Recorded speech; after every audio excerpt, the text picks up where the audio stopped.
Today on the spot, we get the latest coming this week to Xbox Live and got triple demos with a look at Okamiden on the DS, more Marvel vs. Capcom 3, and the single-player demo of GoldenEye 007 on the Wii.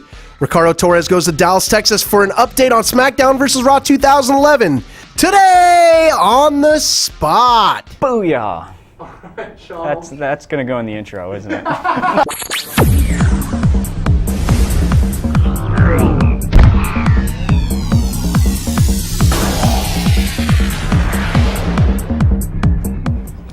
Hello, everybody. Welcome to Today on the Spot. It is Thursday, October 7th, and this is the show where nothing is made up and the points do matter. I'm sitting here with Sean McInnes, who's wearing a fancy hat. Tell us about the hat, Sean.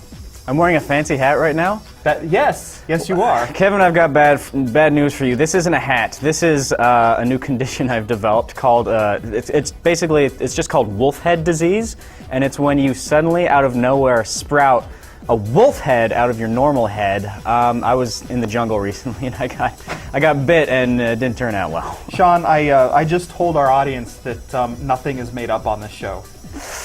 Ooh.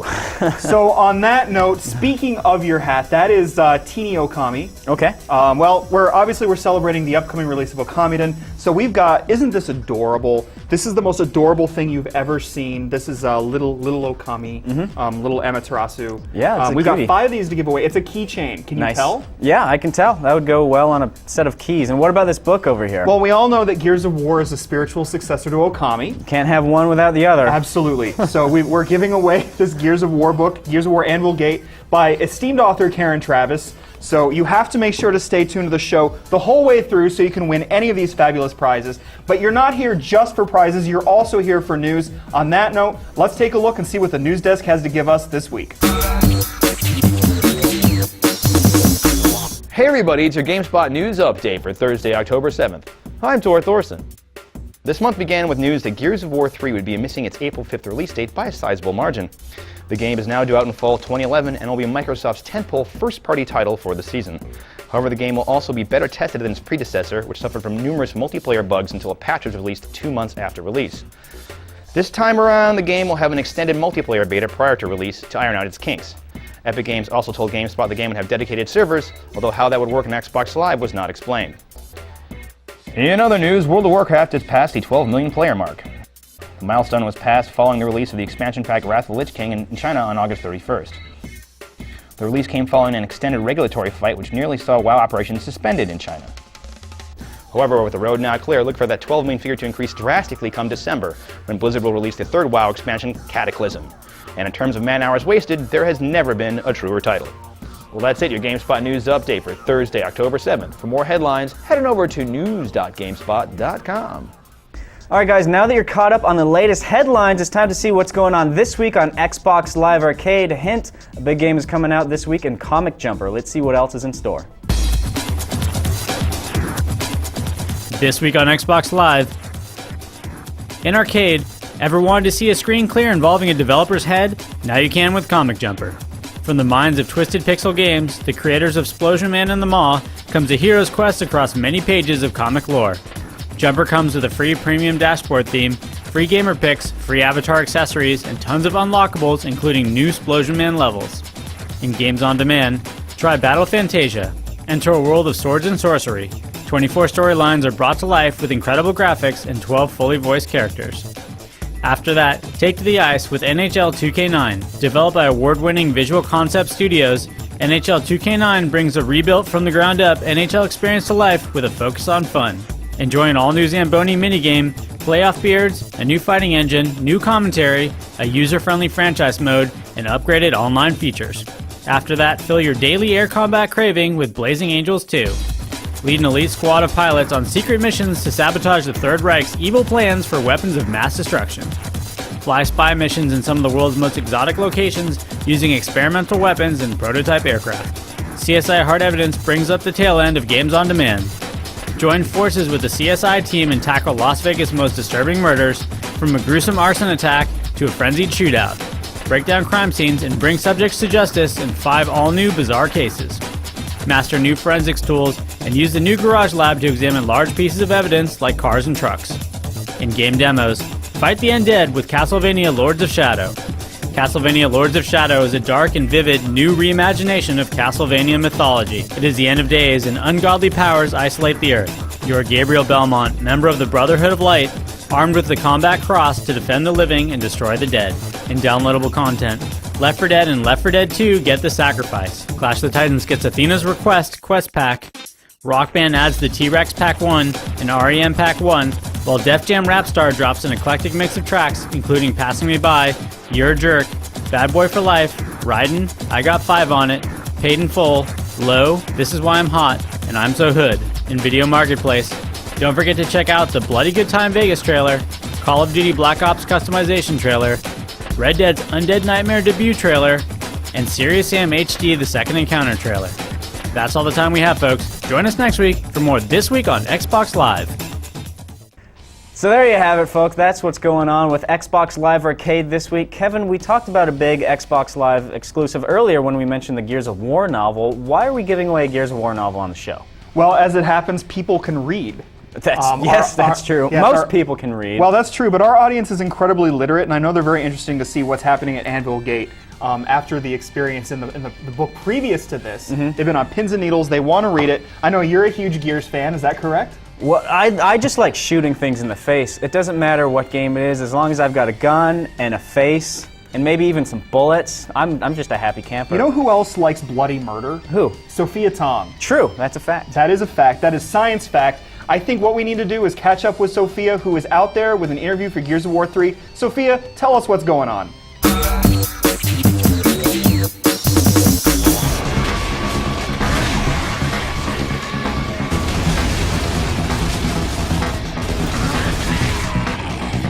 So in Gears of War 3 multiplayer, we have a new mode, which is new to the franchise, but not new to the shooter genre of Team Deathmatch. And it's important to note that when we put things into Gears, we twist them our own certain way to make it kind of Gears-like. And one thing we've done is it's not just a matter of getting to a certain score and wow, the match is over, that was fun. You essentially deprive the other team of respawns. So what ultimately happens is for a little while it's regular team and people are spawning and they're having fun. Then after a certain point you run out of lives and it turns into a last man standing type situation, which results in some great dramatic situations in the playtest lab. On top of all that, we've taken some of our previous modes, and one of them which was kind of called Submission. It was basically a mode where you kind of try and capture an AI and hold it, right? We've changed that so it's capture the leader. So one player on the COG is Chairman Prescott, the player on the Locust is Queen Mira. You spawn and you basically have to capture the leader, take him hostage and take him somewhere in the map and just hang on to him for a certain amount of time, which has proven to be quite a bit of fun. On top of it all, we used to have modes like Annex, where it was kind of a territory control mode and things like that, and it kind of was a little fuzzy as far as what the rules were.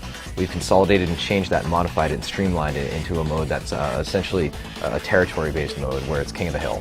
So find the circle, hold it, sap it to the points, get a certain percentage point to win, and then it moves to another location, which has provided some very strategic and fun matches for us. So the weapons, of course, are one of the great things people love about Gears of War, and we've added in a sawed-off double-barrel shotgun. And this gun is really like it's a cone of death in front of you. If you go more than a few feet away from somebody, it doesn't do too much damage. But you can actually catch 2 to 3 people in your spread and jib them immediately, which is amazingly gratifying. We wanted a new assault rifle, and so that's where we came up with the Retro Lancer, sort of the Lancer pre the Emergence day. So it's like when the humans were fighting humans. It's got a traditional bayonet, but it's got an awesome charge. You can charge into somebody and throw them like a bale of hay, which is fun. But also to the novel like the Digger, where you can actually shoot a grenade underground and it pops up behind cover and flushes people out of cover. To the new heavy like the One Shot, which is this really heavy sniper that can blow through a Mauler with his shields with a single shot. So we have the full gamut from and then we even did things like changing the pistol, like the Gorgon pistol went from being sort of those burst fire and single fire to now in its sort of the next incarnation it's actually a submachine gun. So it's really good for meat bagging meat bagging and using the Gorgon. On top of that, we have the Hammer Burst returning. It's semi-automatic. Pull the trigger and fire as fast as you can almost. And we have iron sights, which is a first for the franchise. So you can actually zoom in and see your enemy closer and take them out from a longer distance. So everything covered from super close range, the sawed-off double-barrel shotgun, all the way through to the Hammer Burst. Well, there's lots of new stuff you can do in terms of abilities in Gears of War 3. I mean, there's the mantle kick, which is a way of kind of rewarding the aggressor when 2 people are on the same piece of cover, just on opposite sides. You can actually mantle into them and knock them and get a shot off. But there's also things like, with the Retro Lancer charge, we've got things like being able to spot now, where you can spot an enemy for your teammates and call out that you've seen an enemy. The new Capcom has new things you can see. You can actually spot, go to a new map and find it where the power weapons are going to spawn right away. There's all kinds of sort of layers we've added into the core gameplay, which just made it that much easier to play in terms of a new player coming to it, but also even deeper too for core players. And then on top of all of that, what we've done is we've added our executions in a way that we wanted them to be unlockable. We wanted them to be something you earn for prestige and that you use to gain extra experience. And by doing that, we decided to have people earn them back. So we basically pulled all the executions away, and then you unlock them as you use particular weapons. But what it does mean is that every weapon has its own unique execution now, unlike Gears 2, where it was kind of hit or miss. So some of the characters we have that are playable in multiplayer, we haven't really announced the final set as far as the actual number of them.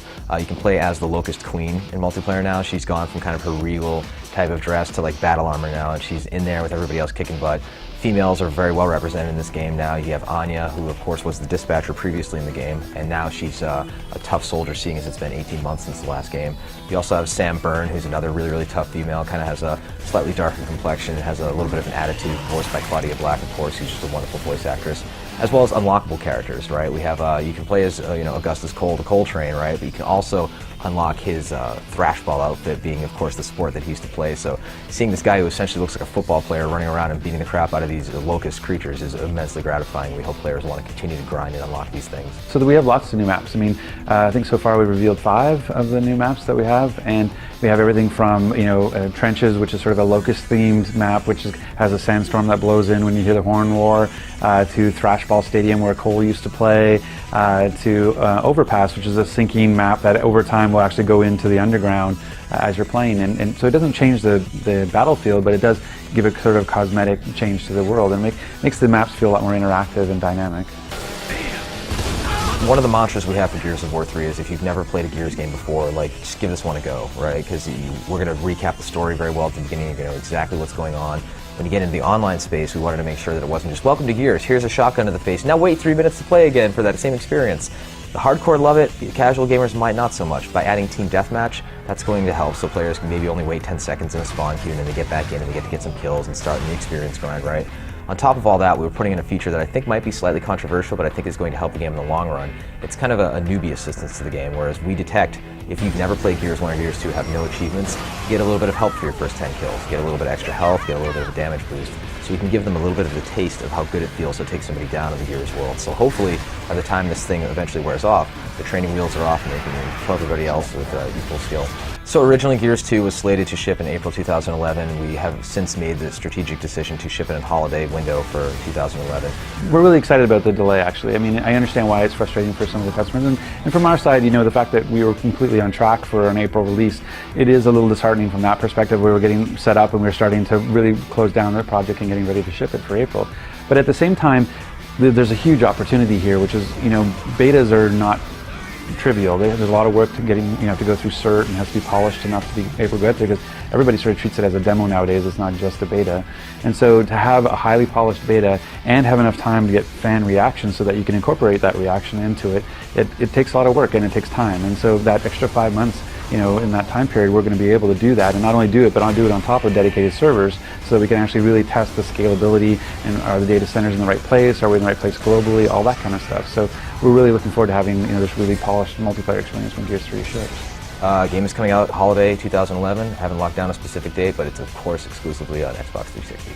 So, Gears of War 3, everybody, a game that was recently delayed, but as Sophia showed, they're putting a lot of new stuff into it anyways. A lot of bloody stuff with chainsaws and lancers and the like, I'm betting. Some of Sophia's very favorite things in this world. Absolutely. Sophia also likes Okami and little Amaterasu, who is actually a bundle of chainsaw blood right here. Really? I'm telling you, this thing can kill. I didn't know that was actually a feature in the game. In fact, I don't know if I believe you right now. In order to find out the real truth, let's head over to Ricardo Torres, who's going to give us a little interview action for Okamiden. Hey everybody, it's Ricardo. Now, if you've been keeping an eye on the import scene, then you know that Okamiden just came out in Japan. And while we've got some import coverage of that coming up for you, we figured why not drag Ashiro-san all the way from Japan, the producer on the game, and get him to show us something cool, which is exactly what we're doing. So, welcome, and can you tell us what you brought for the audience? Just for you guys, I brought the latest version, the latest demo version that we have. And can you talk to us about where we are in the game? Well, here you have, it's soon after you've met Kuni and Chibitarasu, and it's after they've solved their first big problem in the game. They've overcome that, and now this is the second problem they've come to. This is Agata Forest, which was in the first Okami game, but this time you'll see that it's been flooded, and so Kuni and Chibitarasu are going to figure out why it's flooded and what they can do about it. All right, now, you know, as folks know, this is basically a DS sequel to a PlayStation 2 game, and we're kind of traveling through these environments that are, you know, some we've seen from the first game, some inspired by it. What was it like actually getting all that to work on the DS? Well, first I should start by saying it's pretty much its own series. This is like it's not a direct sequel to the original Okami. It's a new series, the Okamiden series, that just uses the same world. But because the original was on a home console and now this one's on a portable gaming system, there were a lot of things we were limited. For example, with graphics, the polygon count, we had to reduce that. We had to reduce the number of animations for the character models themselves. So we had to do that while making sure everything still remained clean and crisp and clear. Also, we didn't have as much memory with this as a DS cartridge. Not as much memory, and so we had to make sure that we didn't have any frame rate issues with the display. Also, because we didn't have as much memory, we had to deal with the music in a different way. We wanted to make sure we kept the same quality of sound that we had in the previous Okami, because that was really good, but we had to adjust it for the DS. Now, along the same lines, while there may have been limitations on the technical side, talk to us about the story and kind of how it's kind of, you know, turned out now that you're done with the game in Japan and you're just working on the US now. Yes, the Japanese version just came out on September 30th. The story in it, we try to make sure we got as good of a story as we had in the previous game. The original Okami had a pretty heartwarming story to it, so we wanted to make sure that this game had a good story as well. And the focus of it is on Chibitarasu and his relationship to all the partners he meets up with in the game. So it's a story about friendship at its heart. And there's a lot of dramatic turns in the story itself, which will be interesting for the players as they experience it. So we wanted to make sure that we kept all of those elements from the Japanese story as we localized it into English, and we're just putting on the final touches on that before we release it in the States. Now, you mentioned the partners and kind of the Chibitarasu's journey in the game. How big is the game in comparison to, say, something like the PS2 version? The original PlayStation 2 version of Okami, that was a pretty long game. Even for games of that era, it was considered long. It had at a minimum 60 hours of gameplay in it. Because this is a portable gaming system, we wanted to reduce that. So right now it could go from anywhere from 25 to 30 hours of gameplay, which isn't too much of a reduction. But even if you consider that maybe it has less than half of the original gameplay as the original, we made sure that we really packed it with lots of stuff to do during that time, so it won't feel like you're being that you're missing out on something. There is a lot in there for you to play. Now, what we've been seeing over here is a demo of an area where the boys are kind of dealing with some issues in the forest, and we've seen Chibitarasu use some of his powers. Can you kind of tell us what's returning from the original Okami and what's new for this game? If you remember in the original game, there were a lot of celestial brush techniques available to you, and we wanted to make sure that we got a lot of them into Okamiden as well. The majority of them didn't make it into Okamiden, but there will be a few that have been taken out. But to make up for that, we've added a few new brush skills for Chibitarasu to use. One of them we've been able to show here is called Guidance. And you can see when you draw on the screen, you can guide your partner to an area that you want him to go to. And this will be useful to overcome many of the different puzzles in the game, or many of the fights you have to do in the game. You have to work together, and that's one way to control your partner. All right, well, looks like it turned out pretty well. So the big question now that I know a bunch of people want to know is, when are we getting it in the States? Well, right now we're looking, we don't have a final date to give you right yet, but I can tell you it will be out in 2011. We'll be making an announcement hopefully in the near future about the exact date.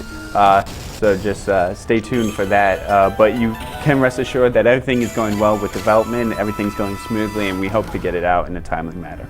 All right, well, thank you very much for stopping by with the game. It's looking great. For those of you at home, keep an eye on the site for more on Okamiden, and it's going to be coming out sometime next year for the Nintendo DS. So let's head back to the show. My mother taught me a very important lesson when I was young, and that is don't mess with Texas. Ricardo Torres knows this, and he is in Dallas to bring us the latest on SmackDown vs. Raw 2011. Ricardo, take it away.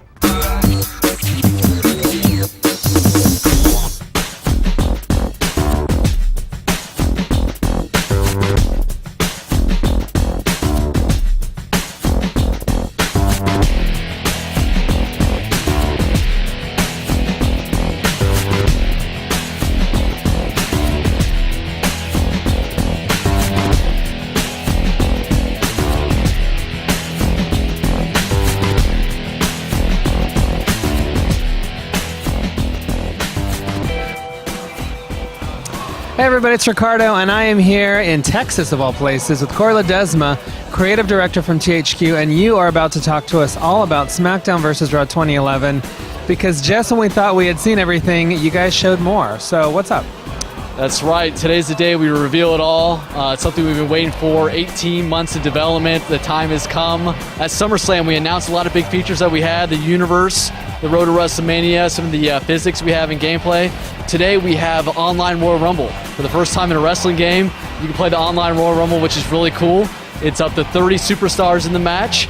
12 human opponents can play in it, with up to 6 players in the ring at one time. The other 6 will actually spectate and wait their turn to get into the match. So it's something that's never been done before. We're excited about it, and we really dedicate this game to the fans because it's their stuff on the message board, it's their asks that they've been wanting for these features, so we're happy to deliver them. And this is the best game we've ever had in the franchise, and I'll continue to say that until next year. Now, you guys are also doing a few other things that aren't exactly gameplay related that are there for the fans, specifically who are looking to get a bunch of DLC. You guys now have a store that you can access in the game. That's right. We have a in-game store, so the player will always be able to hop in there. You can see, he or she can see all the DLC content that's been posted, and we do plan to have 2 DLC packs outside of just the launch pack that we're giving away, but 2 DLC packs. One will come around holiday time, the other one will come shortly after that, and we're going to have a lot of stuff in there. We're going to have 6 superstars, 6 updated costumes, 2 arenas, so a lot of content, and they'll be able to hop in the store and they'll be able to know exactly when that content's posted, be able to easily buy that. And we're here with Brian Williams, game designer, who's going to fill us in on a lot more of the customization stuff, because Brian, you guys have packed this year's game with a lot of options for players, right? Yeah, it's a lot. You think it's too much? I hope it's not too much, but yeah. We like to give people their $60 worth, you know? Now, is there any addition that you guys put in the game that was #1 on fans' lists that you guys figured that you better do it or you're going to get in trouble? In last year's game, we had community creations where you could download, upload, create superstars. We got flamed for not including functionality where allowing players to edit or customize a character or superstar that they downloaded from somebody else. So no fear. If you download Hulk Hogan or whichever creative superstar that you make, from myself, for example, I'm pretty good at making characters. If you download my guy, he's yours. You can take him in and create a moveset, edit his moves, take him in and create a superstar, change how he looks. We're giving you complete freedom and autonomy to do whatever you want to do once you've downloaded that character. That would probably be #1. Outside of that, the Hell in a Cell, he's revamped. That was like, in terms of match types, I think Hell in a Cell was one of the #1 most requested match to receive an overhaul. So I'm happy to say that we finally did that for you. We expanded the cell. We made it the same size approximate that the WWE uses, which hasn't been the case for the past couple of iterations. So very happy to say that we have a much more authentic Hell in a Cell experience this year. Now, SmackDown vs. Raw 2011's online has had a lot of work done to it, and so to find out exactly what went on, I'm talking to John Durr here, who is designer, and you're going to tell us everything y'all did to it. Yeah, we worked a lot on online this year. Just from the fundamentals, we looked at our latency last year and really cracked down on that hard. I think users are going to see a big improvement over what we've done in the past on that alone. Not only that, we featured all the match types up to 4 players last year, and this year we've expanded to all of our match types. So now you can play up to 6 players online, Elimination Chamber, Championship Scramble, everything's in there. And the other thing that's really super exciting this year is the online Royal Rumble. We've added that, which is huge for us. Now, you guys also made more trouble for yourselves because you went up to 6, which seems like you got a handle on, but how many people for Royal Rumble? We got it at 12 now. So you can play anything from 2 to 12 people online in the Royal Rumble. You're going to get more points the more people that are involved for your online prestige. So if you play with your buddy one-on-one, you're going to get some points, but it's not going to be as many as if you did 12 for some serious competition. We've worked on our leaderboards. Last year, you could just basically be ranked on how good you play your matches, and that was it. And now we've broken down the match types. There's about 28 match types that you can compete against on, so you can be the best in any one of those categories.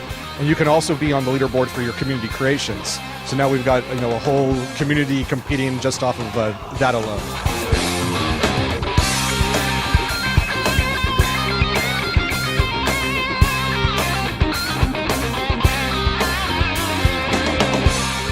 One thing the fans want to know is when the game's coming out, what platforms, so you want to throw it to them? Absolutely. Game's coming out October 26th. It will be on Xbox 360, PS3, Wii, and the PS2, as well as PSP. All right, there you go. Well, that is everything on SmackDown vs. Raw 2011. Check back on the site for more. All right, everybody. Well, we've already showed you what Capcom has in store in the world of little adorable wolf puppies. Now let's see what they've got in store for the world of fighting comic book villain characters. Marvel vs. Capcom 3. Let's have a look. Hey, this is Seth Killian from Capcom, here to show off some Marvel vs. Capcom 3 Fate of Two Worlds characters, including Tron Bonne, Wesker, Spider-Man, and X-23. Next up will be Wesker, one of Capcom's most famous villains, of course, evil in all kinds of ways from the Resident Evil series. Let's pick, I like the Jaguar kick, reminiscent of Adon from Street Fighter, but of course he's not Adon from Street Fighter, just the name of that move is reminiscent. And we'll give him some Marvel compatriots to go along with his evil. Wesker as a character in Marvel vs. Capcom 3, of course, is brand new to the fighting game world, and of course he's on the cell phone talking to somebody equally evil, I'm sure, pre-fight. But what he's all about is sort of confusion, illusion, and just being fast.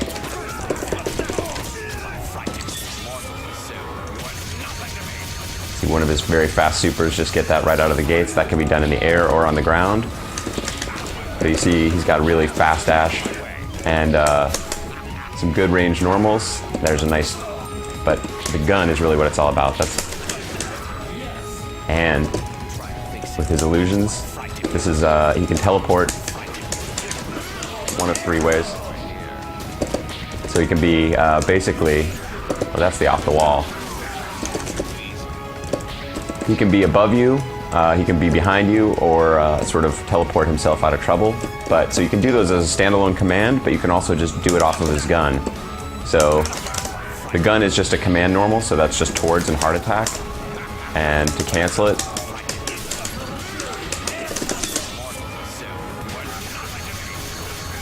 you just hit the button again. Sorry, I can't play and talk at the same time sometimes. So I can do this and teleport away, or teleport right in front of you, or behind you. So it's really difficult to tell, especially when you get some assist going.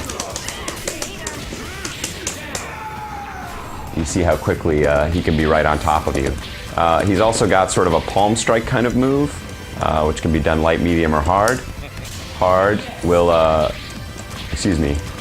hard will go sort of through them. That was the hard one. The light one gives you a little bit of stun. This one gives you a good wall bounce though. And you can get a launch off of that.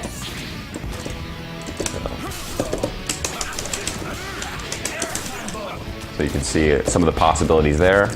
He's also got an unblockable grab, which is a quarter circle away. That has killed him.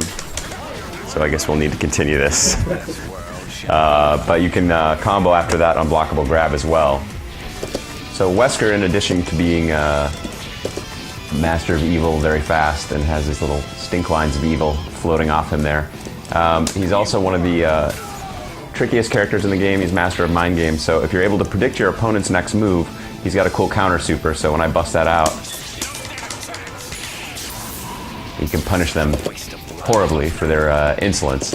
He's also got a rather nasty level 3. We'll just go straight into it with the jab. Brutal series of attacks, and then in Resident Evil style, he pulls out a random missile and slams you to the ground with that. That does massive damage. And that's the essence of Wesker. This world shall be mine. All right, we've had a lot of stuff on this show, but the train just keeps rolling because up next we've got a single-player demo for the new GoldenEye game coming out on the Wii. Kevin, the big news with this game, I guess, is that they don't have Pierce Brosnan in this one anymore, even though it's a GoldenEye game. They've got the new Bond, Daniel Craig. What do you think of that? You know what? I'm okay with that. Yeah? Yeah, but I'm not saying that he's the best Bond or anything, but he's a pretty good one. Who is your favorite Bond? My favorite, it's hard to go wrong with Sean Connery. So true, so true. Definitely, Kevin, I couldn't agree more. But at any rate, let's see what's going on with GoldenEye 007 single player. Hey everyone, Giancarlo Veronini here with your daily demo of GoldenEye 007 from the Nintendo Wii. I'm joined by James Lodato, and we're actually going to look at the single player aspect of GoldenEye today. Now, a lot of people think that this might just be a pure remake of the original game, but you guys actually have added lots of stuff, like a new James Bond, Daniel Craig, right? Absolutely. There's so much more content we're able to do with the next-gen consoles now. I mean, that's what I want to show off a little bit of today, a little slice of life of what you're going to be able to see throughout single player. And this isn't everything, but it's a good kind of foundation of what it is the players will have to work with. Okay. So here we are in the very first level of the game. This is the dam in Russia, and just kind of going to talk you through some of the stuff that's been added. So you can see here right off the bat, I mean, we have weather effects in game. It looks fantastic. But another thing you'll be able to see is we have context-sensitive environment pieces now. So you'll see as you get up to a part of the environment, you can jump over it and really interact with it. So the whole world is really at James Bond's disposal. So one of the key pillars to GoldenEye has always been player choice. So here we are, James Bond has infiltrated the facility. He is undetected, and so now he's going to be using stealth to get around within the level. There are certainly bad guys in the area, but we're going to try and remain undetected to take an advantage on these guys. The game will react dynamically to how the player plays. In other words, the AI will call for reinforcements. They will send more guys after you. The music changes dynamically with how you play. It's really up to the player how they want to go about it. Another thing we've added is James Bond, or Daniel Craig's physicality. So now he has hand-to-hand combat. We can go up to this guy, silently take him down from behind, seamlessly transition from hand-to-hand combat right back into, armed assault. There are over 25 different weapons in the game to choose from. So here we've armed with a sniper rifle. We're going to wait for these guys to come up and kind of take them by surprise. What are you doing, 007? Taking a tea break? Let's get on with it. So the key, it really seems like, was to make these sort of original levels more dynamic. Absolutely. Multiple routes throughout the level to give the player an advantage. Let them choose how they want to go about it. You see here we have destructible environments as well. So that's going to really keep the game pace moving. So the player now can't just hide behind cover and wait for the AI to take themselves out. They really need to move dynamically. As you can see, the pieces just crumble around you. But it also works to your advantage. Now that the AI wants to hide behind cover, they no longer have an indefinite advantage too. You can take out their cover and take them down. So we managed to clear out this environment. We're going to move on to another really cool aspect of the game, which is the seamless transition between gameplay and the cutscenes or the storytelling mechanics. So here we are. We're jumping into the truck with 006.